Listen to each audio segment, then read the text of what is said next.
韩国越来越有崩溃感了吗？你看哦，现在这个韩国的戒严联侦组已经向尹锡悦2度发送这个传唤通知书哦。那这是在12月20号，要发送。他说最晚呢就是12月25号，要尹锡悦前往公调处办公室来接受调查哦。这通知书当中就讲，尹锡悦涉嫌违反了内乱罪，还有滥用职权、妨害行使权利的相关内容。但目前他的辩护律师讲说，没有啊，这个尹锡悦没有想要内乱啊。他说呢，这个其实他在实施戒严令的时候，并未涉及内乱罪哦，因为任何意图煽动内乱的人都不会做尹锡悦做的事情，就是在全世界面前宣布戒严啊。所以他们的这个辩驳的方式是这样子哦。那但是现在又有更多的讯息出来了，就是我们昨天有提到说，哦，竟然有这个1万多颗的这个子弹哦，就是准备在现场，还不止如此哦，现在连坦克原来在戒严当天都已经在待命了。那当时他就是这个国军情报司令部的100旅团，就有30多名特殊任务的要员，还有陆军第2装甲旅团哦。那他们这个装甲旅团呢，其实就是距离首尔最近的装甲部队，拥有装甲车跟坦克。所以这篇报道《东亚日报》里面讲说，如果国会发生了流血冲突，现场戒严部队下达什么命令，再加上用坦克装甲车哦，情况会怎么样？想想都觉得蛮可怕的。那还有呢，他们的国会议长哦，这个宇元直就讲说，其实，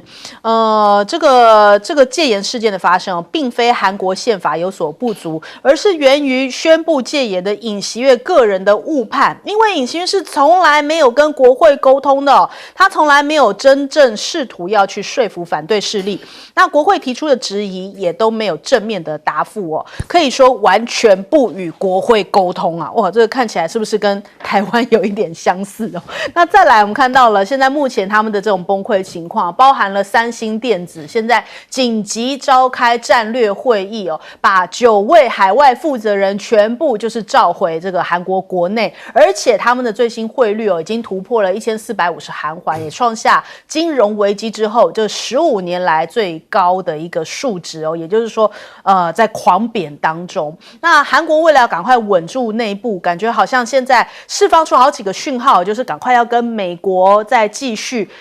就是好像保持一个联系。那美国的副国务卿坎贝尔就讲说，近期将会跟韩国政府举行高层的会晤哦，他们说会全力支持现在目前这个代理总统啊，就是韩德洙，然后发挥这样的过渡作用哦。那拜登政府也在任期结束之前呢，会跟这个目前的代总统呢进行高级别的面对面沟通。还有韩国的代理防长啊，也跟奥斯汀通了电话，他们讲说，重申这个韩美关系、韩美同盟仍然是非常的稳固的。那韩国现在也赶快释放投名状嘛，也说也要跟着美国一起对比亚迪来发起反补贴税这个调查哦，所以就是可能接下来要给他用这种关税法来征收反补贴税，就是让这个比亚迪在那边可能价格要再垫高一些啊，才会影响它的销量。那日本好像现在在急着自救哦。韩德洙跟石破茂通上了电话，这也是目前这个日韩的一些最新各大报、各大媒体的一个主要消息哦。他们说希望接下来日韩关系能够维持稳定的发展。那还有呢，石破茂也终于等到了这个川普的一个通知哦。现在传出大概明年的1月中就是会去美国进行访问，然后来跟川普见面。那媒体有讲说，是不是在这个1月20号，就是川普就职典礼之前呢？那川普就回应了这个媒体的提问，就说日方如果这么希望的话，那就这么做吧。但是日本媒体现在更担心的就是，川普如果真的上来的话，他的这个对日本征收10%的额外关税，恐怕会使得日本本身的经济就是出口会减少2%，所以接下来这个是一个长期后续的影响日本的半导体的一些厂商现在要靠自救他们透过跟这个台湾的一些企业跟大陆的企业来合作或者是合资来进行自救，强化供应链，避免就是在这一波的半导体的这一场战争，就是中美之间的半导体战争当中可能被波及。那首先我们来请教一下亮哥怎么看？尹锡悦这个要进入这个宪法法庭的审判嘛，那各自提出理由，可是他并没有去回应人家指控的理由啊。就讲这个说他没想有什么用？实际上你做的动作，对，很多人都认为涉嫌内乱啊。比如说你为什么要调用坦克？那是要干嘛？对，或者是你的戒严令的内容怎么可以包括国会停止运作？或者是你怎么可以开黑名单，连自己的党主席都要抓呢？所以我是觉得他至今没有针对这种东西做回应表示我是觉得他是有点心虚啦，还在躲。因为如果这种东西人家都指控到这里了，连我都知道，韩国人怎么会不知道？所以你怎么没有去回应呢？所以我觉得他现在只能够寄望那6名法官有1个人反对了，因为只要有1个人就可以了，因为他6票必须要全部通过，要2/3嘛。那因为法官员额是9个嘛，那目前只有6个人，其他并没有补提名所以他就只好去发挥他的司法的影响力吧，大概只有这样了。不然我认为，以目前我们所知道的相关的证据我认为他要跟内乱罪无关，真的很难他是应该用政治解决啦，就是说他自己辞嘛，那请这个下一任总统对他做特赦不然这个追究下去，我认为，恐怕韩国总统坐牢了又多了1个，不好解了那至于这个韩国，你说他对比亚迪要发起这个反补贴的课税调查，你有关税法，你以为中国没有吗？那事实上，韩国出口到中国占它全部的出口占20%，有一阵子在24所以中国大陆要回反制理实际上也很容易所以我不知道这个是不是会成真因为你如果要这样干，中国大陆一定反制的啦，因为欧洲不就是这样，他一定会找到你一些项目来做反制嘛，所以对韩国也不见得有利了其实韩国是因为发现已经有一个现象了，因为中国的电动车有卖进韩国，对，然后韩国已经发现中国大陆的电动车在韩国已经在建立桥头堡了，实际上日本也是这样所以他感到惊恐嘛。可是这个也没有办法就是你如果要硬杠，那人家手上也有别的筹码，这个就是贸易竞争嘛，就是这样嘛。是，好，来请教帅将军。这个贸易战跟军事作战一样，当你的这个武器系统装备系统都很好的时候，对方你很难打过你了。韩国自己也有现代汽车，对啊，他不把比亚迪挡住的话，他现代汽车卖给谁这个东西货比货嘛，这个东西开车的人他有选择嘛。对。那三星为什么要召回？三星在中国大陆市场很大尤其华北那个地区，韩国的东西很多。现在面临两难，你跟中国搞不好，跟美国有关税又加税，那他怎么存活？现在韩国的经济问题比台湾还严重因为它依赖的这个程度更高，所以你看现在韩国美国星等于是间接的接管了，科尔坎伯也跑去了，就跟他，对不对？那美国就怕东北亚、中日韩美日韩的联盟现在已经产生破口了他当然要修这个篱笆再不修，美国在东北亚就弄不起来了嘛。东北亚最主要的2个棋子是日本嘛、韩国嘛，这个就替他打代理战争的这个武器，防卫第一岛链、第二岛链都是靠这些。美国不会拿出他现在美军的装备来做这种事了。那对你们这个棋子国家，我只要卖你武器就好了嘛。所以这个问题，尹锡悦出这个乱子以后，美国一定要修补这个问题。但尹锡悦这个事情后来的证据越挖越多。以前抓个警察厅长特种部队，我们以为是小规模的这个内乱，现在一看，装甲部队、坦克车都有收到这个命令，那你是很大规模的东西了。你把国会逮捕，那不就是内乱？你怎么解释也不可能说不是内乱嘛？对，你还要怎么样乱？对不对？所以这个问题，尹锡悦现在也是歹戏拖棚的啦。他希望大法官，我看大法官在老百姓的压力，韩国的民情是很强悍的，所以这个大法官敢不敢说他那一票把尹锡悦袒护下来？我怀疑。所以这个问题啊，兵败跟山倒。你如果说你这个总统民心很好，民意还很支持，这个大法官或许会做出某些裁决。那现在一面倒了，几乎没人同情你啊。所以你看，你这个问题，韩国乱子一出，日本又觉得有问题了。对，石破茂现在急急忙忙要等到下个月1月才排上跟川普见面，这个时候跟川普见面没有用的了。川普等到到时候宣布你要多少就是多少嘛，两个人打折，他可以谈，我讲可以谈，因为日本对美国还是有价值，他可以谈。至于谈到什么样，但是日本的经济会变怎么样呢？那大家拭目以待吧。对不对？好，来请教谢老师。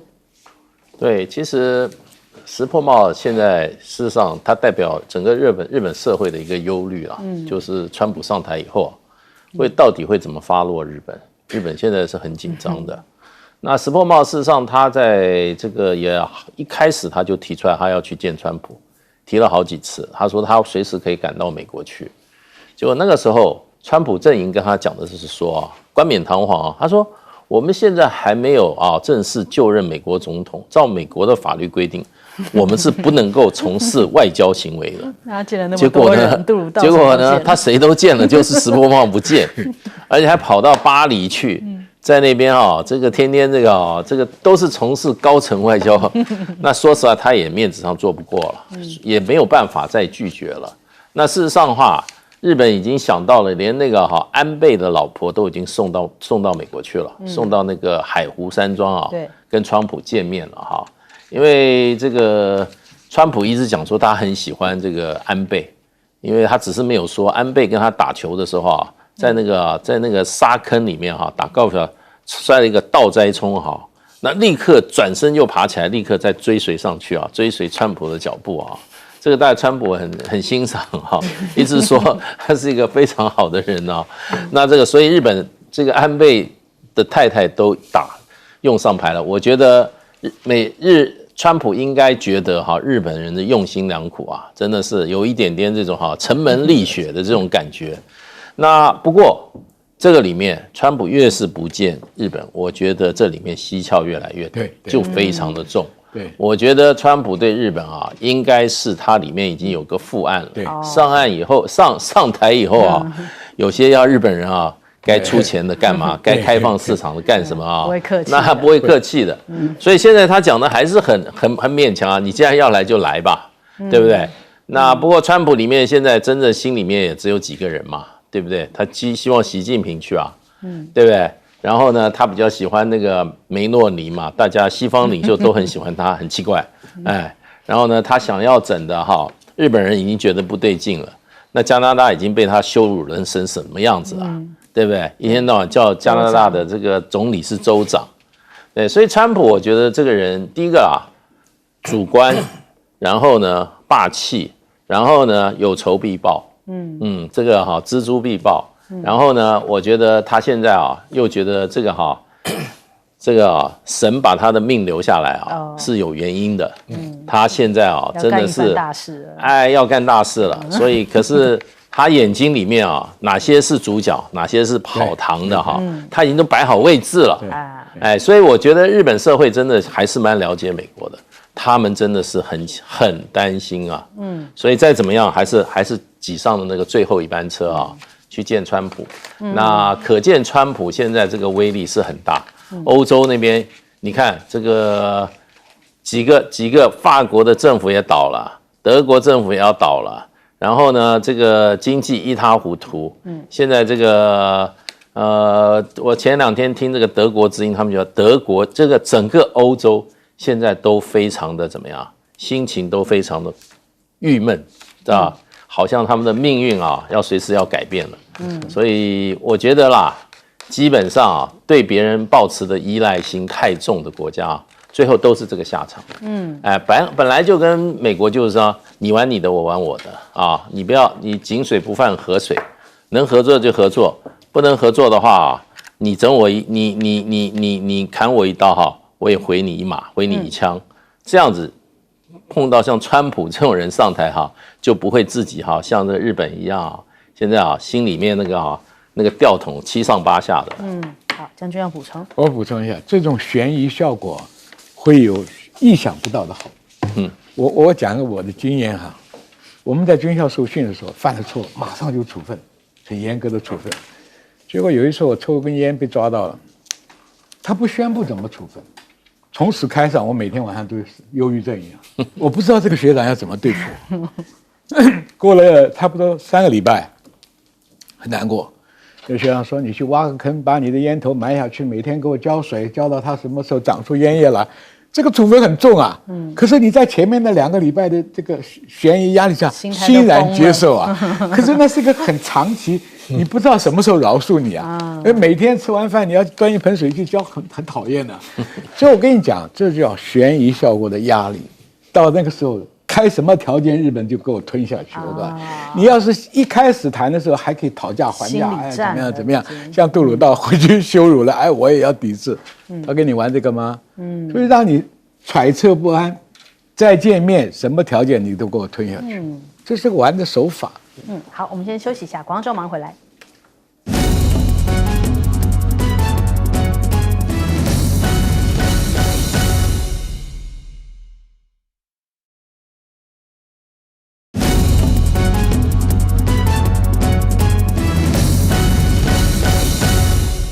好，来关注一下现在美国目前的状况哦，因为他们现在反对这个拨款法案，所以看起来是不是美国政府关门的危机又再度要发生哦？人家讲说，哇，看到这个马斯克啊 ，Doge 的第一仗就让美国政府关门哦，这个是《纽约时报》下这个标题嘛。那他讲说，这个马斯克对于约翰逊提出的法案进行一整天的暴行，在他社交平台上 X 几乎不停的发帖哦。那现在这个立法者应该要如何这个扼杀他呢，并且威胁任何支持该计划的共和党人都要面临到政治毁灭哦！哇，现在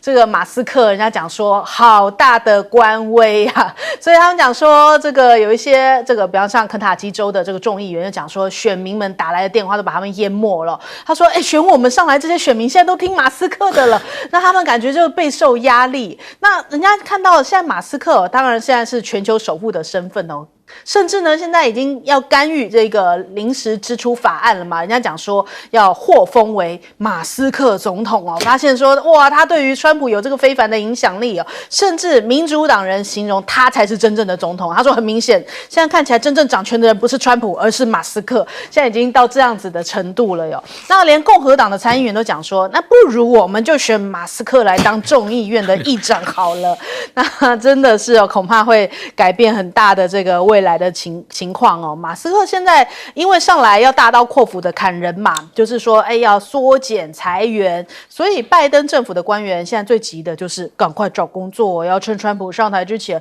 赶快，因为他们下个月可能通通都要离职了，集体离职。那所以现在找工作是第一优先。那还有啊，川普现在他有一个新的形象，让大家认不出来。川普过去的形象是这个样子哦，那个皮肤比较黝黑一点，然后这个金色头发。最近我们看到这是谁呀？他是谁呀？人家说怎么看起来有点像他的朋友金正恩，就说这个发色怎么好像变得有一点改过他的过去标志性的发型哦。现在他的金色鸟窝头不见了，变成这个怎么梳起来有点像好友金正恩，这是网友的说法哦。那另外呢，普京他不是跟他也是一直强调说，跟普京也挺好的嘛。普京讲说随时可以跟川普见面哦，还甚至讲了一番话，就说随时可以跟美国来一场飞弹的决斗，就说现在俄罗斯有新型的超音速的飞弹啊，真果树，让美国可以这个飞弹防御一败涂地哦，所以我们不如来一场决斗吧。所以你看这个世界真是越来越乱了。那还有他们提到了这个美国参议院说，要阻止中俄获取高阶晶片的努力仍然不够哦，因为现在靠着什么走私，什么庞大的走私网路，他们还可以获取高阶的晶片。那普京就现在也提到啊，因为中俄的关系是越来越好，他说现在中俄之间这个信任的基础已经达到了前所未有的水水平，包含了茅台也有，伏特加也有啊，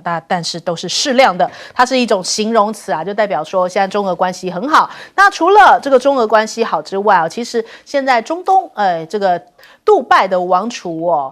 也跟这个中国大陆越来越好，中东的关系跟中国的关系也是越来越好。看到这个画面我们刚刚讲到无人机嘛，现在连这个杜拜王储他们也跟这个中国大陆用同款无人机送餐系统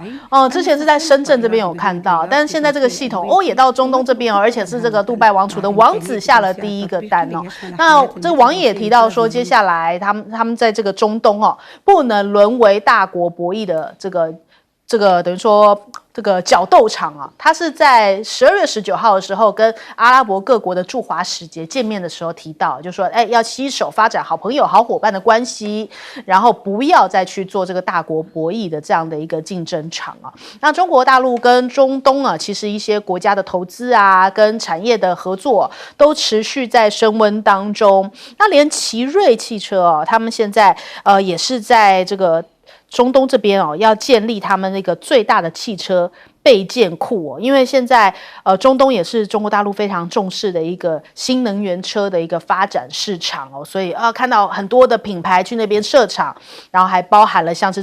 连这种供应链开始一条龙式的也都往中东这边转移过去我们来先问一下亮哥怎么看这个马斯克，坦白讲，这个政府的延长债务案要拖到2027 1月30号，这个是共和党提案的，没过而且共和党有38票跑票所以我认为就是共和党里面有极右翼的啦，对，他们就觉得你还要增加政府的支出，他就是反对，所以这表示这个我们也不要太高估了，说共和党大家都没有脑袋了，都听马斯克指挥了，没有这种事了。而且马斯克他最近，因为他有成立那个 DOG 那个 Dog 的网站嘛，他就一天到晚在贴文就在批那个联邦政府多浪费这样那这个选民当然很火大他就会打电话去跟议员说，这个一定要删干嘛我认为他还没有进入真正的国会预算的审查啦，到时候他就会发现很多预算看起来非常不合理，可是你就是删不掉就是这样嘛。因为我上去看了很多笔预算，我看了也觉得匪夷所思比如说去调查缅甸的军人穿美国的制服的种种效应，因为他要把美国的军服弄过去那就有研究报告，他几乎每个都有研究报告啦。还有什么？因为是民主党执政嘛，说种族主义造成这个团体的什么效应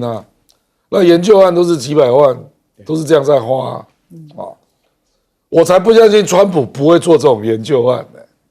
我才不相信不是有的名目不能太扯淡对了，就是名目改一下。所以我的意思是说，而且他这个政府效率部。他在宪法上是没有位置的那到时候我真的不知道他这个在法律上如何进行比如说那个你要对国会负责吗？你又不是官员，对，那这个东西到底我真的不知道到时候要怎么运作了反正他扬言要删掉2兆的预算我坦白说了，他能够删掉5000亿就已经非常了不起了啦。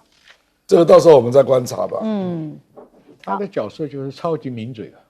来问将军，这个马斯克跟川普两个都商人，但是马斯克的商业经营的比川普要精彩得多不像川普有逃税，对不对？有一大堆事情。但马斯克现在站在一个批评的角色，是很容易得到老百姓的这个接受嘛。那的确那些不入眼的那些项目让人家看了匪夷所思但是美国很多钱是什么？智库也要申请，他要申请很多专案，学校也申请专案 ，CIA 也申请专案，就是说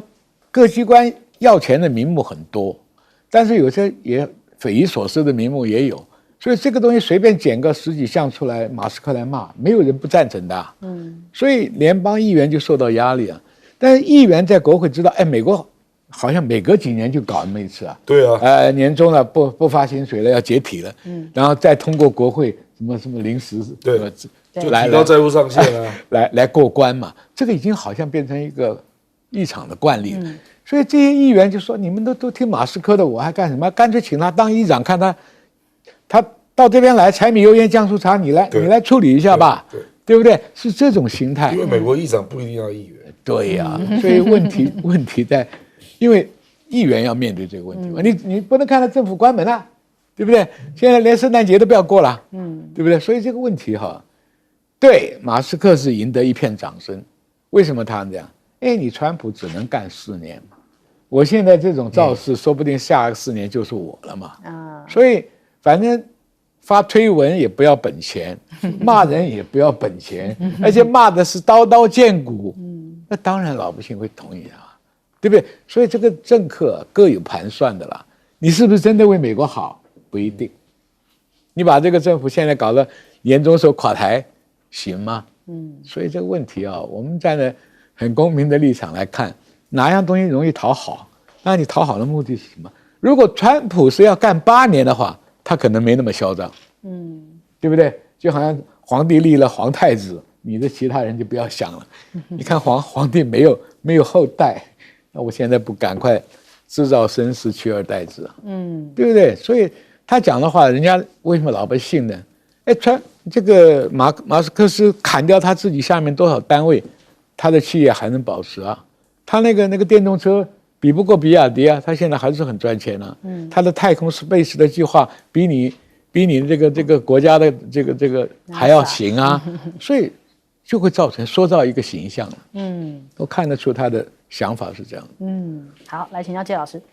这个马斯克实在是不太了解美国政府，我觉得他没有注意到这个议题。既然明年啊，2025美国政府的联邦预算是7.3兆美金，7.3兆他要砍掉2兆，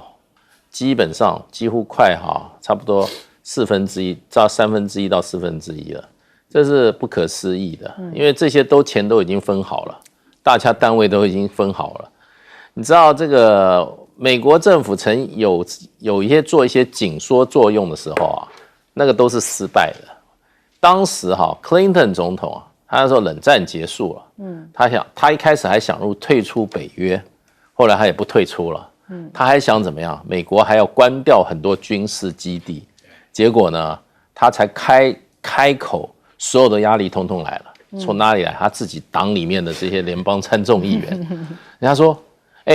这个军事基地在我们这个州这个乡，它整个这一个county郡的产业就是军事基地撑起来的。你把它关掉了，对，那个附近那个整个经济就死掉了。我就不要干了。我的责任，他们选我出来这边当联邦众议员，就是看守好这个联邦这个机构存在他们那个当地。什么理由你都不能采。结果呢，不是一个联邦参众，他自己党的民主党的来，结果呢全部打消，没有那么简单。你今天川普你要裁这些联邦的预算这些你去可以小动一下，你大的你动动看，绝对动不了。共和党的这些联邦参议员都会来找他，说你这样弄的话，我非下台不可你的参众议院的这个共和党的这个所谓的这些这个多数人也保不住，除非川普够狠，他裁撤的所有的这些单位都是位于民主党的议员他们自己的选区里面，这还可能，不过没有这么精准。那个马斯克他已经写文章写了好几次了，点名了几个人，这里面有一个人他特别点名说，我们美国一年纳税人先花18.5亿养这个人干嘛？这个人比如说是什么这个政策顾问，一个联邦机构政策顾问，他说这个人叫什么名字？他是佩洛西的子女。所以呢，我觉得川普要聪明的话，就拿这个来打击政治异己，还可能。不过他要砍2兆他1年2兆，这是马斯克自己讲的。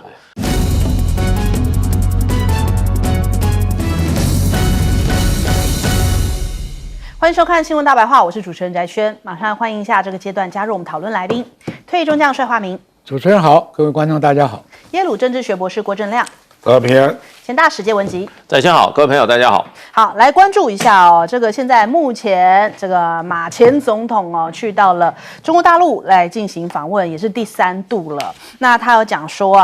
就是因为马龙陆生团访台太成功了，所以才会被民进党攻击。其实大多数人都是给予非常高的肯定哦，然后也有非常多这个马龙的粉丝也是热烈的欢迎他。那陆委会就回应了，他这一番话很有猫腻哦，他就说呢。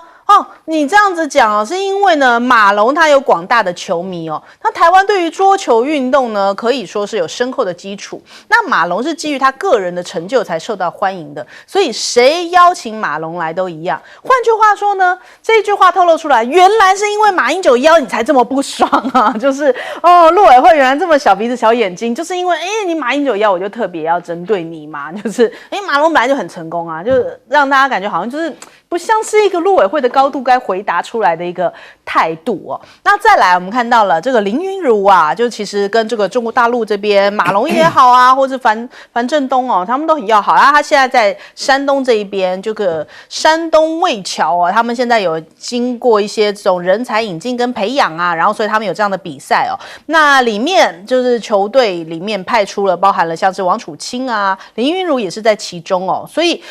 他也在这边正在打比赛当中。那难道陆委会要讲说这也是统战吗？这小林同学也是我们台湾之光啊，就是这时候陆委会就没有在说话了。那另外看看这个赖清德跟美国的智库访问团见面了，他说中国持续透过军事行动要升高对台的压力，企图改变台海的现况所以他说由衷感谢美国这些民主国家展现对于民主台湾的支持。但是呢，你看这个王沪宁也提到了，王沪宁他也是跟美国的学者碰面他在讲说修习底德陷阱不是历史宿命中美应该要加强对话沟通妥善的管控分歧，才能够合作实现相互成就，共同应对各种全球性的挑战。那你就可以看出来，这个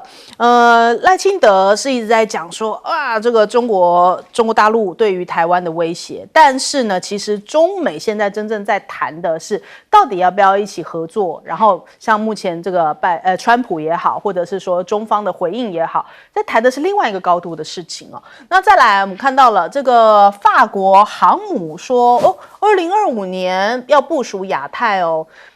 这个行动被解读说，接下来欧洲也要加入到印太战略当中嘛？那这个也登上了这个微博头条今日头条热榜，现在目前到了第2名，也就是事隔了40年，法国的航母打击群将要首次这个40年来啦，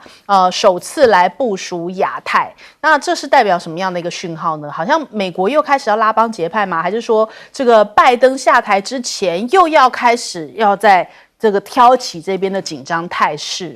那现在美国跟日本呢正在举行核能的防灾训练，因为美国的智库不是在讲说他们兵推嘛，就说跟这个如果中国大陆起冲突的话，有可能会演变成核战嘛，所以他们现在真的已经开始在这个。等于说，他们现在已经开始在假设就是从训练，从2007年开始，这是第17次，然后进行这些相关的一些训练就是说，假定美国的航母发生了这种放射性物质泄漏的情况。那另外呢，轰20轰炸机也是首次亮相。美国在讲说，现在大陆正在研制，就是轰，不知道后面是什么样的一个型号，恐怕大概要到2030年代，然后才推出那目标是要瞄准美国的 B2 幽灵轰炸机，那有可能会是在下一代的这个轰某一个数字，也许轰30啊或什么的来出现。那另外还有这个大陆的新式隐形护卫舰那近期他们说好像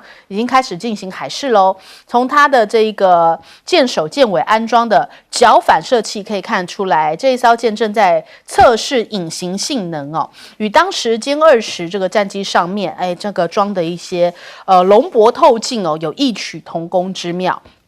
大陆的外交部就回应了美国最近的一个中国大陆的军事报告嘛。他们讲说啊，美方应该要摒弃冷战思维，而不是一直好像散布着这种中国威胁论。那在无人机领域最近也是美国一直在炒的一个话题他们讲说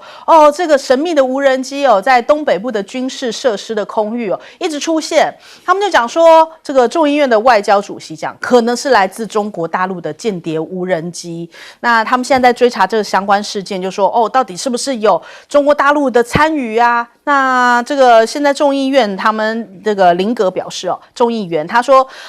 在美国居住的6万名中国大陆的公民有些人也许正在这个美国操作着无人机然后偷偷要窃取美国的相关资讯吗？五角大厦也提到说，中国大陆的无人机还有在空军方面已经是快速逼近到美国，所以变成无人机是接下来中美角力的一个主要战场。那美国的这个 FAA 现在已经下令，因为要管理现在他们这个所谓的无人机事件他们说接下来纽泽西州22区要暂时停飞、禁飞无人机。那这样子一直好像要开始对于无人机出手的这种情况，美国的科学家坐不住了。他们现在讲说，如果你要封杀中国大陆的无人机，简直是疯了。那他还讲得非常直白，他说我不想用劣质的产品来飞越这些濒危的物种他说我需要好的工具，那就是大疆。那换句话说，谁是这种劣质产品呢？会不会就是指的是美国的无人机呢？很直白我们来先问一下亮哥怎么看？我觉得大陆的那个体育金牌选手来台湾，你就是平常心就好了。事实上，在我以前当羽球理事长的时候，我们也邀请林丹来过台湾那个球场也是爆满因为人家就是要欣赏这个就是明星嘛，明星来台湾，所以我觉得你就是想太多了。那这个大陆各行各业的精英几乎都是党员不然就共青团那你为什么只看到他那个部分呢？你为什么不去看他是世界冠军这个身份呢？这个就是因为你都用政治在想问题嘛。所以我记得马龙来台湾因为他比较有经验那人家就说台湾队拿到了棒球冠军，马云就直接讲台湾队你认为你讲台湾队对中国大陆来讲，你是得分还是失分恐怕是失分你讲中华队才跟他平行你讲台湾队，搞不好他们觉得就是省队所以你看马龙多精那个我想那个是对比那个宋思尧啦，宋思尧就说中国台北不是吗？所以我的意思是说，你要了解他人家的语境所以我觉得这个实在是，我觉得就是台湾如果不能够用平常心来看问题比如说小弟回去祭祖，这就是私人的事情嘛你硬要用政治来看，那我有什么办法就好像今天那个立法院一样嘛，这3个法案我们就事论事那你如果认为宪法诉讼法有可能造成这个宪法法庭没办法开议，那你可以定日出条款嘛比如说1年后实施，那大法官一定会选出来嘛，只是你现在这个名单不会过嘛，可是也会重提所以我的意思是说，事实上很多我们用平常心用立法技术就可以处理的，你要搞成柯建铭写的什么鬼台湾快亡了，只剩下1个月你就要这样搞，所以人家才会火大嘛所以我觉得很多都是这样。这个就像你讲到无人机，那美国的科学界，因为他们用大疆的无人机的场合太多了啦，那美国的无人机就是飞到了一定的高度，引擎会停止所以他们要做比较高山的探测。为什么后来去买大疆？因为美国的无人机不能用这已经不是便宜的问题了，是不能用你如果是因为价格问题，那大概是差4倍的价格那就是用钱解决嘛那有一些不是这样比如说这个报告，五角大家说中国无人机已经快速逼近美国。我看如果以这个功能类型种类之多我认为美国早就被甩掉了啦你去看珠海航展那些无人机，我在美国就没有看过啊。对，他们连谁是比较领先都搞不清楚。对啊，比如说你如果说你有那个死神无人机，那个就是追上你，这个是没有错啊。它彩虹无人机搞不好已经超过你了，那它彩虹7还可以做远程的，它可以飞9000公里，是无人机耶，那已经具有战略轰炸机的性质了。我们讲彩虹9、彩虹7啦啊，那还有它那个蜂群2的那种可以载无人机的那个地上的那个运输的车队，一个车就可以载48架无人机，那就像我们发射那个咻咻咻那一种火箭筒，是用火箭筒式的，可是它发射出去的是无人机啊。它还有空中航母，用航母来载无人机。我在美国我就没见过。所以我是觉得你就实事求是，用平常心来了解实际的状况，我觉得这样才是正办啊。好，请教专家君。这个美国讲这个无人机，它有点扯淡了。张飞打岳飞，华人能够那边操作的都是低空的这个农耕的或者什么，无人机能够获得什么情报，比不上卫星。对，现在卫星什么都看得见，谁要拿这个无人机去到你那个什么军事基地去照，没有意义的，没有什么意义。所以这个东西啊，把无人机污名化，那自己又做不出好无人机。中国大陆的无人机有这个高超音速的，有高空的，有隐形的，那种是美国比较担心的。所以东北部发现一个不明的神秘的无人机，那很显然就是隐形的嘛，对不对？那你还要讲什么？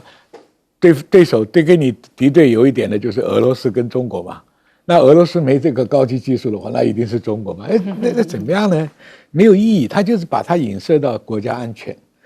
那你知道美国多少农家撒农药，这个做地质探勘、高山的绘图，那是各种性能的无人机不一样啊。当初我在国防部的时候买这个空中救援的直升机，那只有 Sikorsky 它可以飞到那么高嘛。台湾的3-4千公尺啊，那别的厂牌，因为直升机要靠空中的空气的密度，它的推力，它的旋转的速度才能够上去。那空气稀薄的时候，你转速不够，叶片桨片设计的不好，你就上不去。所以这个问题，美国科学家为什么很愤怒了？你妨碍他的工作嘛。美国也有大山呐，有矿场的矿域的这个探勘呐，很多科学上的东西都要做，还有旅游业了、风景业了、影片了，都靠这些东西，应用层数太广到说你这个随便就这个进那个进的话，引起老百姓很大的反弹。美国的农家已经靠无人机靠到很依赖的程度啊。那中国大陆连这个印度边上这个巡逻的送个热餐，他都用无人机。你想想，无人机的发展真是前途很灿烂的。那现在美国也在花很多钱去搞那个雷射要花很多的电能，5分钟打一架。你碰到蜂群怎么办？所以这个雷射来克制无人机啊，只能单独对单一目标。所以这方面呢，美国落后很多。所以这个人就是啊，急了就乱搞嘛，就乱搞，所以这没有什么意义。另外，两岸交流，你要说啊，马英九办不对，没有马英九总统的身份，你能带队带得出来吗？你随便要阿猫阿狗跑到大陆去搞几个明星，可能吗？这个交流是正常的事情嘛。那美国的退休的总统不是全世界到处跑，这个没有什么好批评的啊。第二个，美国的这个国家政策，你现在要看哦，不是拜登王朝了，现在该川普了。川普是经济霸权上跟中国大陆斗啊，军事上的霸权他不会跟人搞，因为他要做内部这个再造美国政府跟再造美国的财源，再搞这么多关税啊，收这么多。他没有钱办不了事啊，所以你说这个时候他在军事上争霸权，我讲老实话，他没有这个心，也没这个力，也没这个意愿，所以现在再靠台湾来喊啊，我们是民主自由那个共同价值观，你看川普甩不甩你啊？不可能支持你的嘛，所以这个问题啊，你连大的趋势都看不懂，人家国家的路线往哪里走都看不准，你怎么去预判后面的行为呢？这很糟糕啊，瞎了眼啊，你们这些专家。好，来请教季老师。对，其实美国这个无人机事件其实是川普把它提出来的。川普说，这个拜登，你难道没有注意到这件事情吗？你要好好来调查。可是这件事情，因为美国其实常常他们有传，就是说不明飞行物，美国人对这个所谓的飞碟 UFO 是很有兴趣的。他看到天上有不明飞行物体他们都会很有兴趣去追查。那这件事情本来发生在一个州 New Jersey